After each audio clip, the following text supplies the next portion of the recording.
Welcome to another episode of our live stream, My Journey to the Trinity. And I just want to give a honorable mention to watermelon.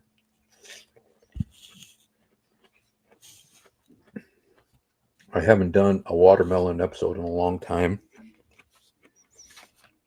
And somebody referenced it the other day. Hey, Tiger. Hello, Emmanuel. Hello, Abla.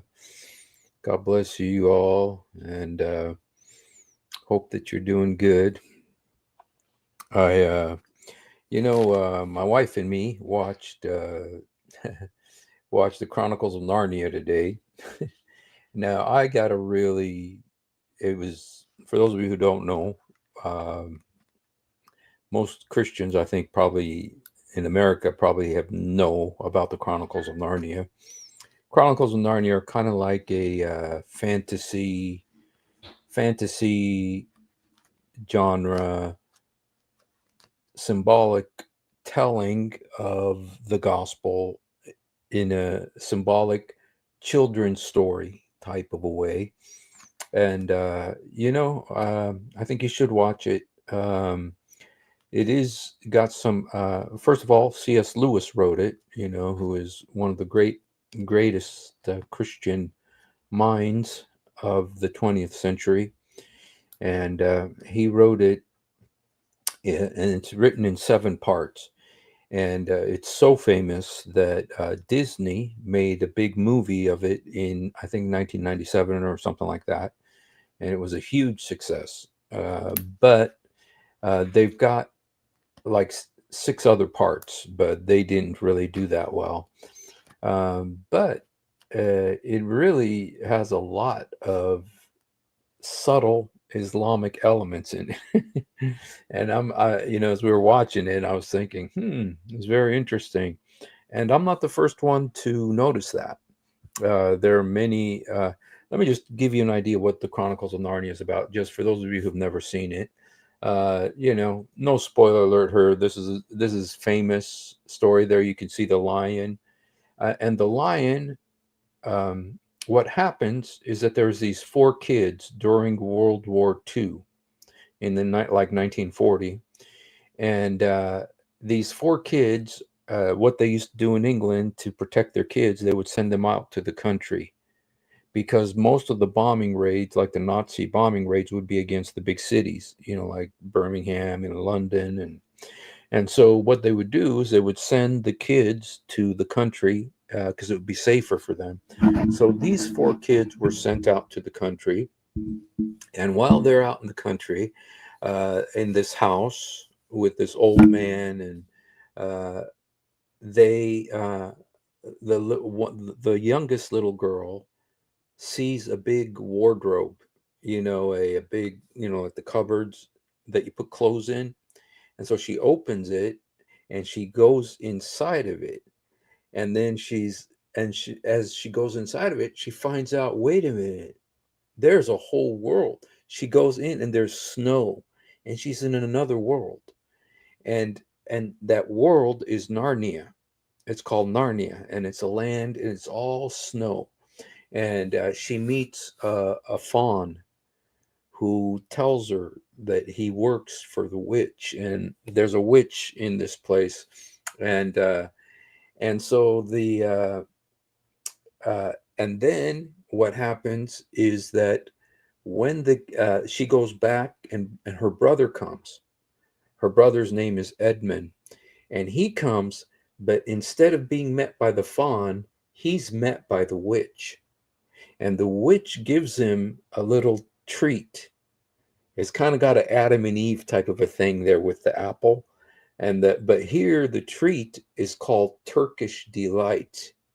Turkish delight, which is it's this little sweet. Yeah, there's a witch who's symbolic of Satan, and he falls in love with this. He eats it all, and the witch gives it to him, uh, and so he wants it so bad. And the witch talks about a prophecy. The prophecy is that 2 sons of Adam and 2 daughters of Eve are going to come to Narnia, and they're going to become kings, and they're going to depose her because she's also the queen of Narnia. She says she's the queen of Narnia. But uh, when the kids come to Narnia, there's a lion, and the lion's name is Aslan. The lion's name is Aslan. And Aslan, he comes to Narnia, and he starts, working with the kids. But then one of the kids, who has been seduced by the witch to do evil, to be her, kind of like a spy for her, and then he's reunited with his brothers and sisters. But the witch comes to Aslan and says, he's a traitor, he belongs to me, and he has to die. And then Aslan makes an agreement with the witch that he, Aslan, will die in place of the boy who was a traitor. And then Aslan comes and he's killed by the witch on a stone table in place of the boy. It's symbolic, of course, of the death of Jesus. And C.S. Lewis, who was a very famous atheist like Richard Dawkins and stuff, but he was a believer by now. And he wrote this as kind of a metaphor of salvation. And then after he dies, he rises again, comes back to life, and leads Narnia into victory. And so, anyway, the name of the series of books is called the Chronicles of Narnia. But the particular story that I told you about that we watched today is just the first book. The first book is called The Lion, the Witch, and the Wardrobe. And so that's what we watched today. But there's six others. There's six others, including the last one, which is called The Final Conflict. And they're all fantasy. They're very similar. A friend of C.S. Lewis was J.R. Tolkien. J.R. Tolkien wrote The Lords of the Rings in a very similar way. In a very similar way, The Lord of the Rings, you guys, I know you guys have heard about it because it's a huge movie. That was written also by a Christian, symbolic of Jesus and Christianity. And so both of them used fantasy to talk about Christianity and the message of the gospel because they were both Christians, very powerful Christians. And, and so they're very influential cultural, aspects to what they wrote. And like I said, there's a movie, and I encourage you to go watch it. If you haven't watched The Lion, the Witch, and the Wardrobe, I know it sounds all witchcraft and stuff. No, but this is symbolic of Satan, the war between Satan and Jesus, and it really is worth watching because you'll get some wisdom. Because you know what? I think I could show you a little bit of it actually, because I could show you a little bit of it because it's pretty old, you know. Um, and so now I'm not showing you the Disney version. The Disney version is better, okay, but this one is it's still, the story is here. So let me just play a little part of it for you. Okay. Um,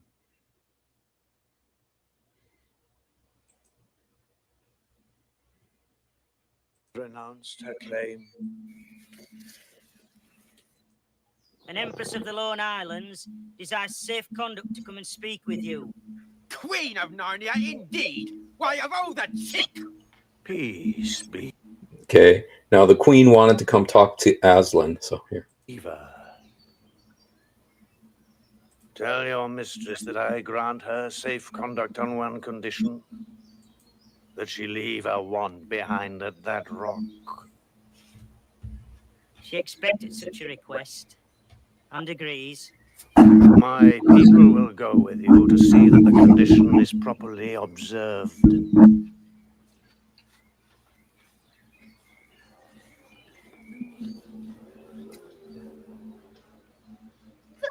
What if she turns him to stone? I think they're thinking the very same thing. But it's sure to be all right. He wouldn't send them if it weren't.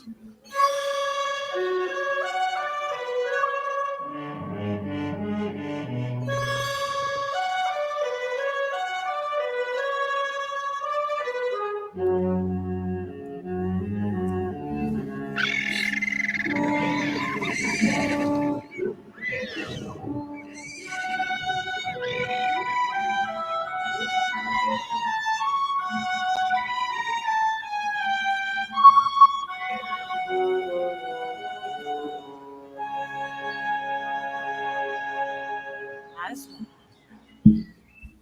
you have a traitor there! His offense was not against you. Have you forgotten the deep magic? Deep magic from the dawn of time. You know what is written there, on that very table of stone. You know the magic that was put into Narnia at the very beginning. You know that every traitor belongs to me as my lawful prey, and that for every treachery, I have the right to kill. You know, Aslan, that human creature is mine. His life is my property. His blood is forfeit to me. Come and take it then. Fools! Do you think your master can rob me of my rights? He knows the deep magic better than that. He knows that unless I have blood, as the law states, the whole of Narnia will be overturned and will perish in fire and water! It is true. I do not deny it. Oh, Aslan, can't you do something? Work against the deep magic. Wait, all of you. I will talk to the witch alone.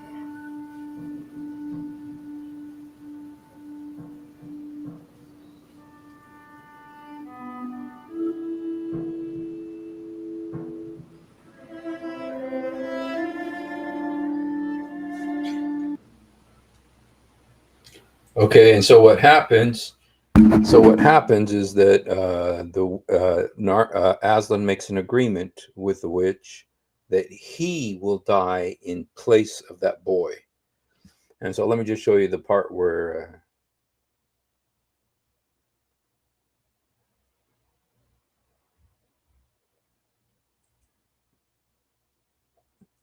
Coward!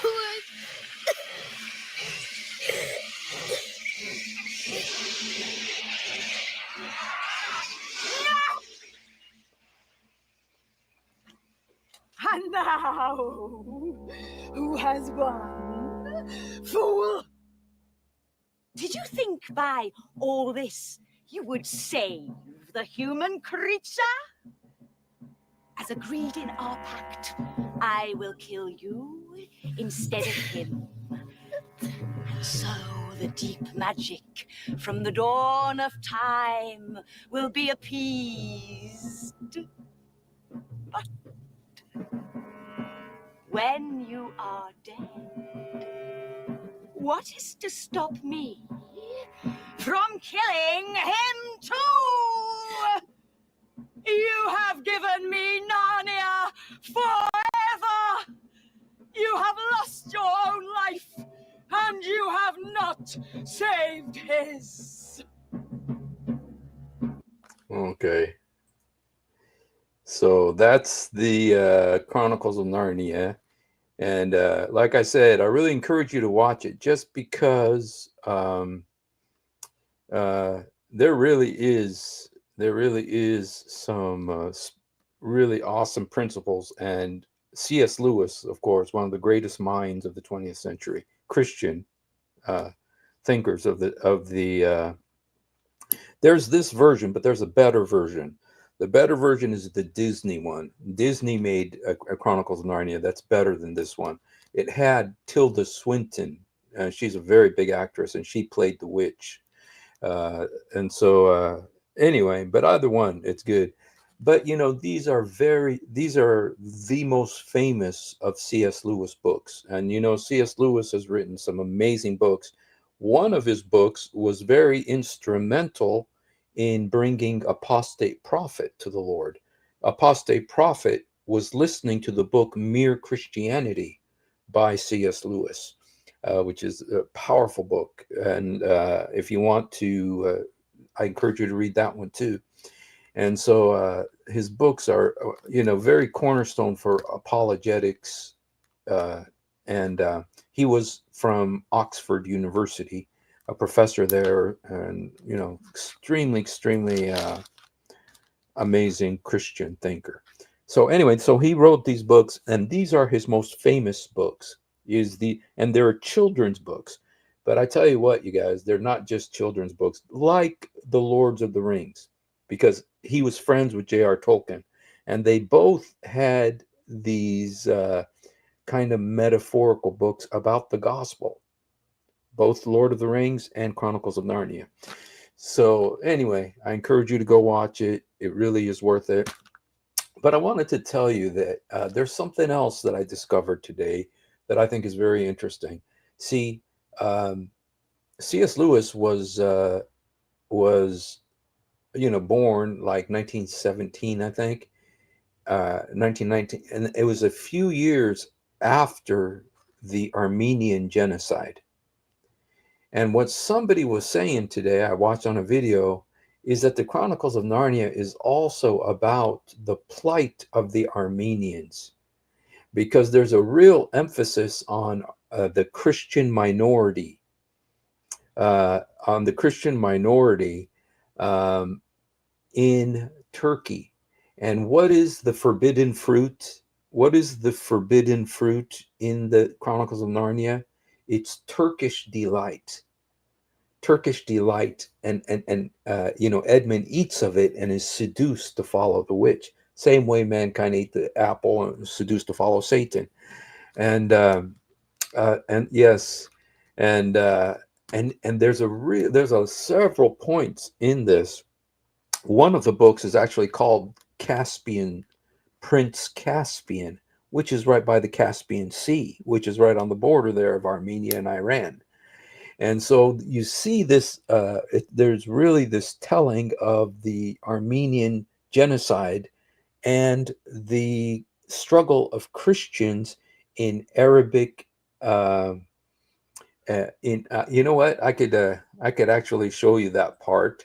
Let me just show you the part because I think I'm not going to get in trouble for doing this. Watch this. Go back to your own country now and come to me house. I want to go. Let us adjourn. Waiting for me to come back. Good. But this is a cold place for talking. Let us adjourn. What would you like to eat best in all the world? Turkish delight. Turkish delight? It shall be.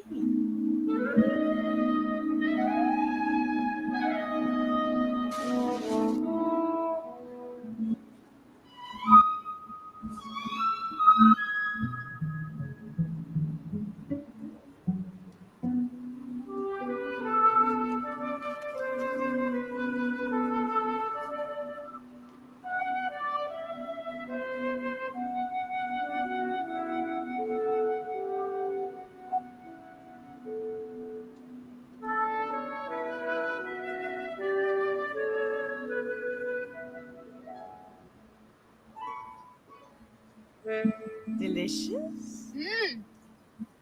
Good. So there you kind of, Turkish delight in Arabic is called halkum. It's a very famous candy. And, but, the symbolism there is of Adam and Eve and the eating in the garden and stuff. And, but there's an Islamic twist to it because it's called Turkish delight. And the Turks, were ruling over the Armenians at the time. And so you kind of got that Islamic element there. And raha, yeah. And there's several Islamic elements also in the series Chronicles of Narnia. I just wanted to tell you some of them because, and I think it's really worth reading the books. Some of them is a little bit hard to understand the relevance, but there's there's 7 books. First one is The Lion, Witch, and the Wardrobe, and then there's 5 more about different things that happen, all related, to the struggle between Jesus and then there's the last one, which is my favorite. It's called The Final Conflict, and the final conflict is a war between Aslan and this fake god. There's a fake god, and the name of the fake god is Tash. Tash, okay, Tash, and the let me just tell you a little bit about this god Tash. These are some of the. It says Tash. While it may be argued he was picking up on some pre-Islamic pagan Arabic deities, it seems more likely he's trying to wedge an imaginary super gap between the Christian and Islamic understandings of God. Okay. And then this is the last line of the book. Okay. Whenever they talk about Tash, the god Tash, this wicked thing, which is a demon, but is worshipped as God, they always say, may he live forever.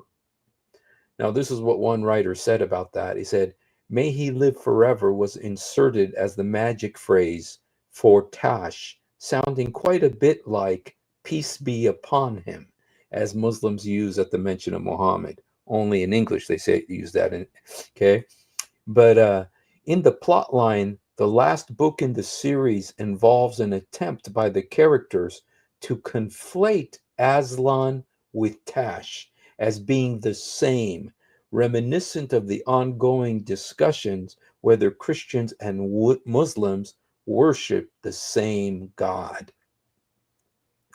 Okay, so there's so I'm not the first one who's seen this, and Tiger, please don't say that I said it, but yes, it's the same as, in fact, it's the same as Hatun Tash's last name, Tash.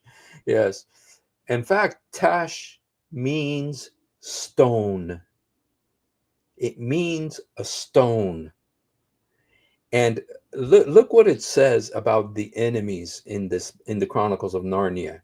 Okay, they are dark-skinned men wearing turbans. They have curved swords, spicy food, and crescent-marked coins. Slavery. They are abusive as husbands and have a code of stiff courtesy. It's very clear that it is talking about Islam, and it's talking about specifically what the Muslims did to the Armenians. There's an element of that throughout the books, and Chronicles of Narnia was written shortly, a few years after the Armenian genocide, and you guys remember what Hitler said about the Armenian genocide. Our Hitler was a few years after the Armenian, and before he did his genocide on the Jews, he said, one thing he said is, the world will forget. Just look what they did to the Armenians, and everybody forgot. That's what Hitler said.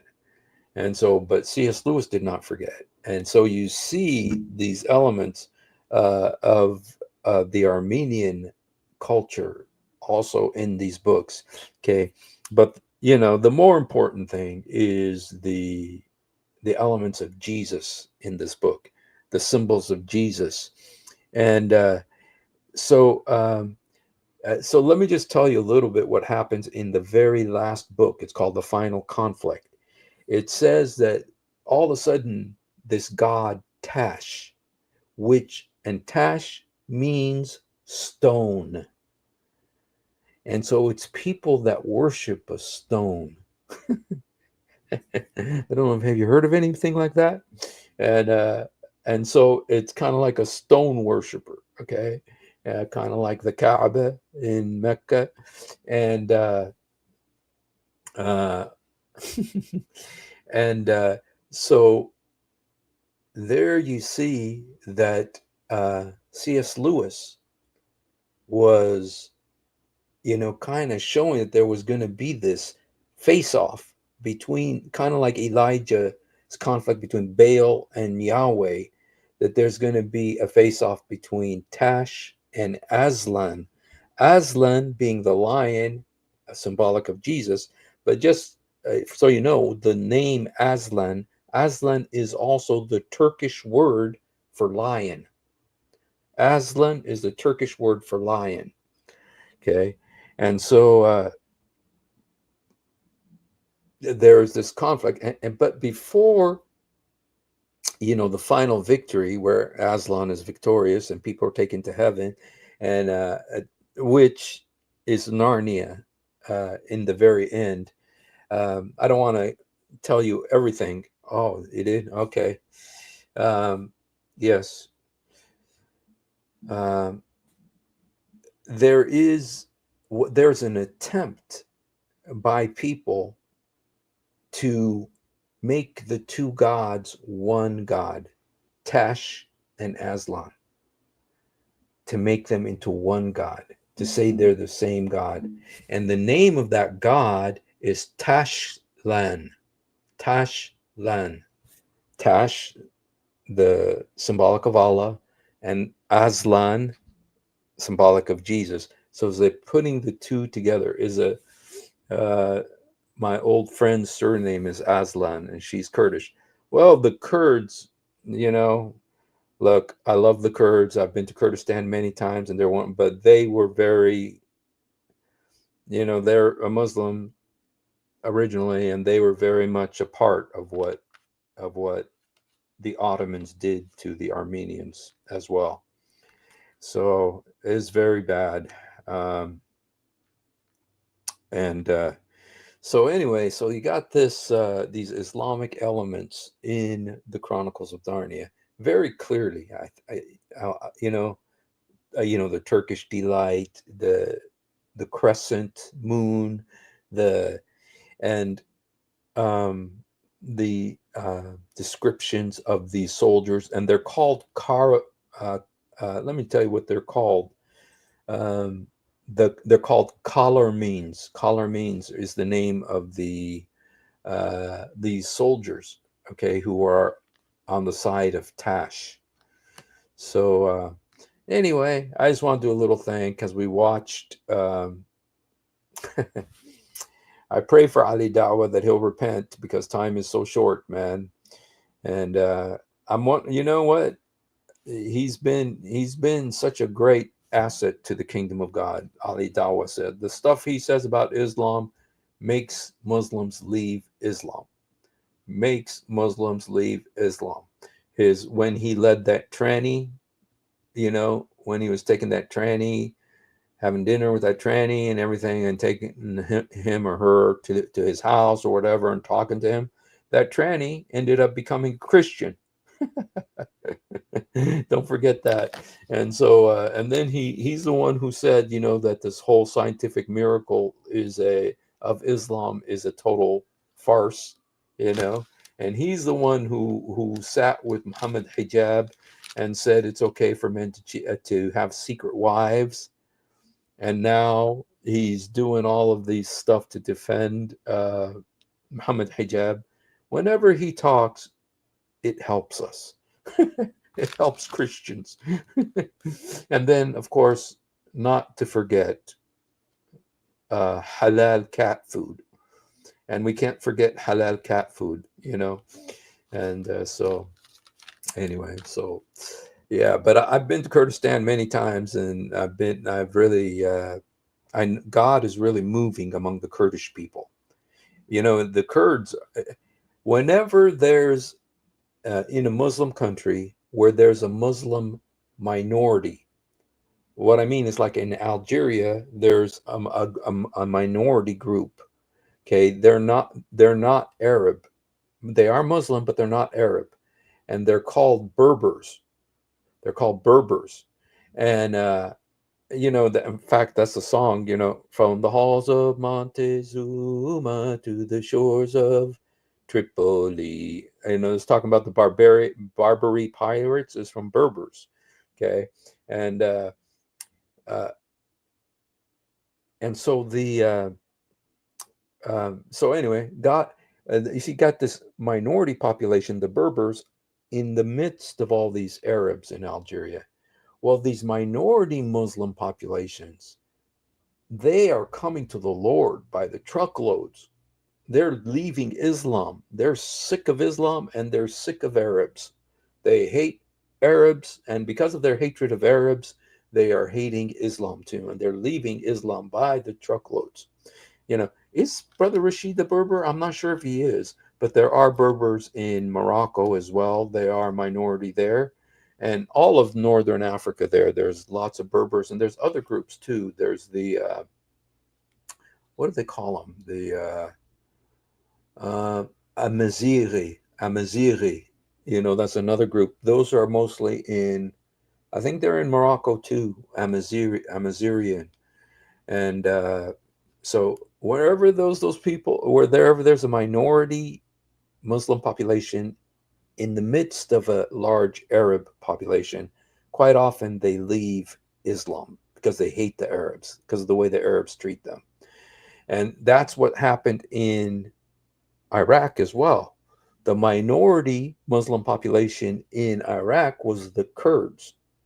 They were the minority Muslim population in an Arab country, and the Arabs treated them so bad, as Arabs always do that.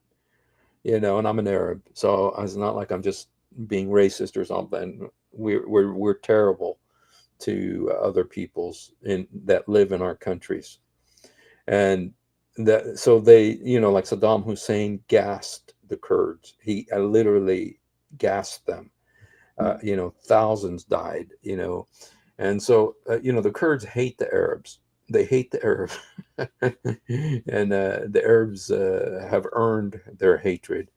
But because of that, a lot of the Kurds are leaving Islam too. They're hating Islam now. They're asking, how come Allah can't speak any language but Arabic? How come Allah only understands Arabic? And so a lot of them are leaving. So the Kurds and the Berbers and the Amazighians and all these, there's lots of revival among them. So yeah, Assad, yeah. Well, Arabs just, we don't have a good track record with minorities.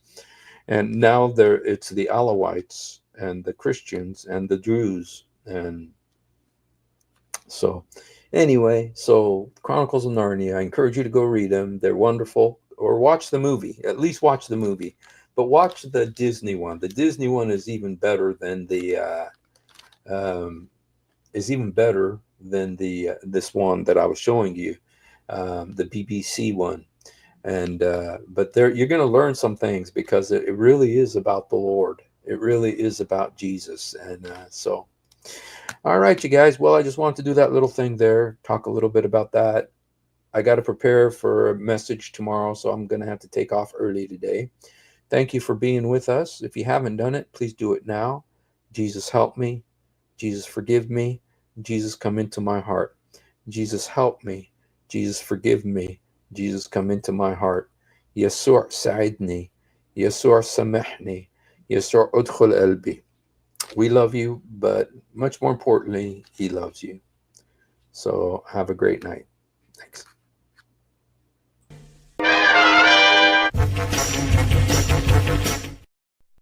If you have ever wondered why Dole apologists lie so much, it's because on a rare occasion that they tell the truth.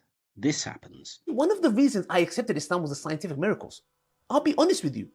And now we know that this whole scientific miracles was absolute nonsense. You're going to have to repeat that. That the standard narrative has holes in it. That's what I'm going to say.